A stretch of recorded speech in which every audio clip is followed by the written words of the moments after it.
মহামান্য আদালত আমার মক্কেলের উপর আনীত অভিযোগ সম্পূর্ণরূপে ভিত্তিহীন, বানোয়াট এবং চক্রান্তমূলক।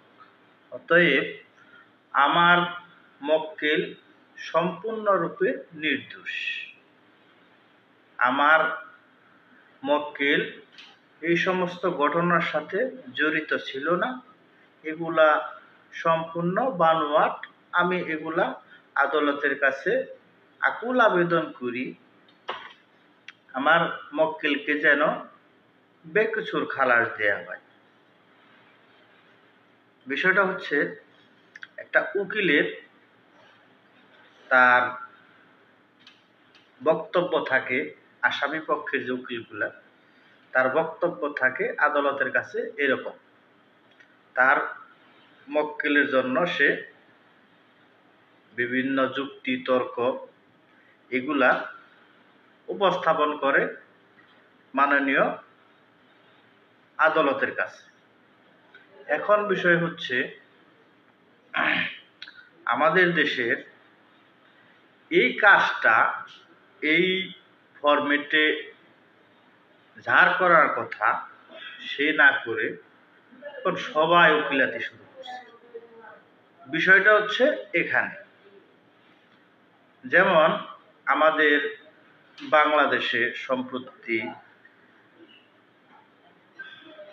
একটা বিষয় নিয়ে খুব লোকমুখে সোশ্যাল মিডিয়ায় উকালতি হচ্ছে।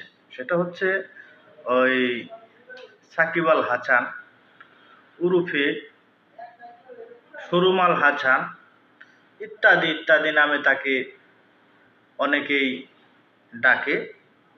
তো আমার বিষয় হচ্ছে, এইটা কতটুকু যুক্তিসঙ্গত। তিনি বাংলাদেশের ক্রিকেটার, রাজনীতিবিদ। তার ফ্যামিলি, পুরো ফ্যামিলিটাই মার্কিন যুক্তরাষ্ট্রে বসবাস করে। সে নিজেও গ্রিন কার্ডধারী। তো বিষয়টা হচ্ছে, সে বর্তমানে মামলার আসামি। এখন সেই মামলার আসামির পক্ষে আমাদের চারিপাশে যে উকালতি শুরু হয়েছে, বিষয়টা খুবই দুঃখজনক। বাংলাদেশের যে কোনো মানুষ যে কোনোভাবে বাংলাদেশের আইন অনুযায়ী সে আসামি হতে পারে। সেই আসামির পক্ষ নেওয়ার কাজটা হচ্ছে যারা উকিল যাদের বলে তাদের। কিন্তু আমরা তো আসলে কারো উকিলাতি করতে পারি না, আমাদের উকিলাতি করার সুযোগ নেই। এটা হচ্ছে সহজ বিষয়, সহজ কথা। উকিলাতি করতে হলে এই প্রফেশনালে যারা আছে তারা করবে। অতএব আমাদের একটা বিষয় মাথায় রাখতে হবে যে আইন সবার জন্য সমান, আইনের গতিতে আইন চলবে। এর পক্ষে বিপক্ষে যাওয়ার কোনো সুযোগ নাই। তো এই বিষয়ে আমার একটা পার্সোনাল ঘটনা আছে। ঘটনাটা হচ্ছে, আমি আমার পরিচিত জনদের সাথে আমাদের অঞ্চলেই একজন মারা গেছিল, সেই সুবাদে তার জানাজায় অংশগ্রহণ করছিলাম। জানাজায় সাধারণত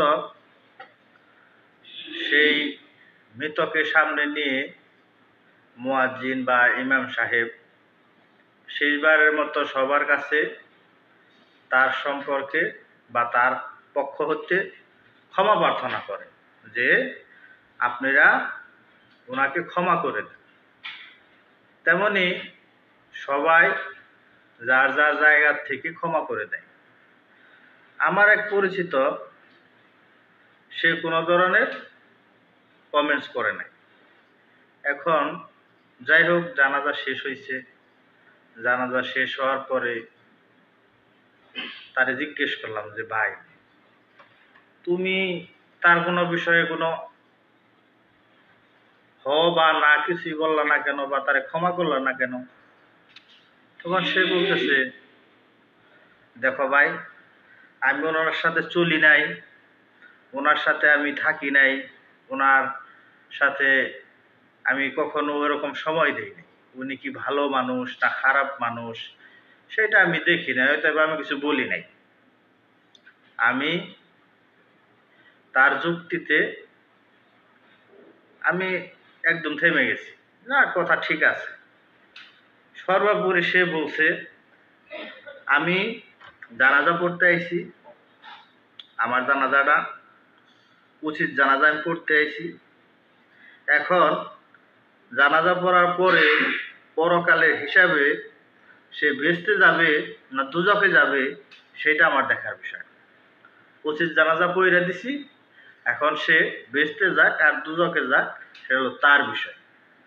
এখন ব্যাপারটা এরকম হয়ে দাঁড়াইছে যে আমাদের দেশের কারো পক্ষ বিপক্ষ এগুলো নেওয়ার কাজ আমাদের না। কে আসামি হইল, কে হইল না, কেন হইল, এই যুক্তি আমাদের করা হইল একদম নিজেদের অযোগ্যতার পরিচয় দেওয়া। এখানে থেকে আমাদের বেরিয়ে আসতে হবে, আমাদের আইনের প্রতি শ্রদ্ধাশীল থাকতে হবে। আইন আইনের গতিতে চলবে, আইন সবার জন্য সমান, এইটাই হলো আমাদের সর্বোপরি মেনে নেওয়ার একটা বিষয়।